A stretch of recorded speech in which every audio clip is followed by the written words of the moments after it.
Okay, recursive sequential search. So let's run these tests.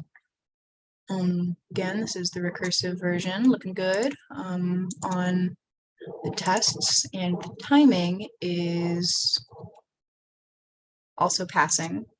So here is our function, or our program. Here's the get function. First question is, what are my base cases in get? I'm going to explain them.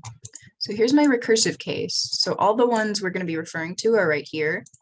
If the node is null, return null. Nothing is in the list. Nothing to do. This one is if the key we're looking at matches the key in the first node. So then return that one. We got lucky that time. The other one is if so my comment says the key would be less than the first node, but the list is sorted, not possible to return null. What I mean by this is that if, like, alphabetically, the key we're looking at is smaller than the key in the first spot, it's not possible for it to be in the list, so we return null. Actually, originally I was returning null, but instead I was able to switch to return node.val. Just don't add a value, don't do anything. I'm not sure why it was able to work both ways. Question for class. Finally, recursively, it'll go down the list. It'll go through these cases. The list will get shorter, etc., etc. Moving on.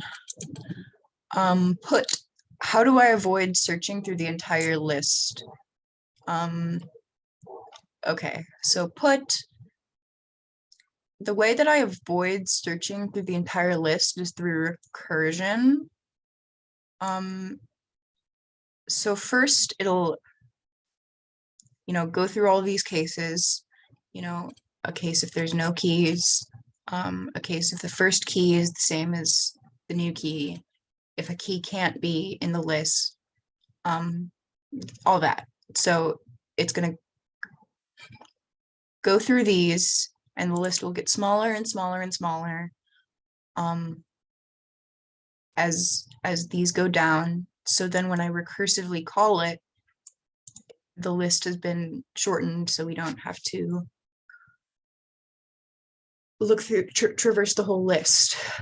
I hope that makes sense. I hope I understand this. So finally, if somebody wanted to delete a key that is not in the symbol table, what does my code do here? So, yep, here. Here's delete. If x return null, if x equals 0, return x.next. But if the key is smaller than the key we're comparing to, meaning it's not possible to go into the list, I just return x. And we're done. Hopefully this has made sense.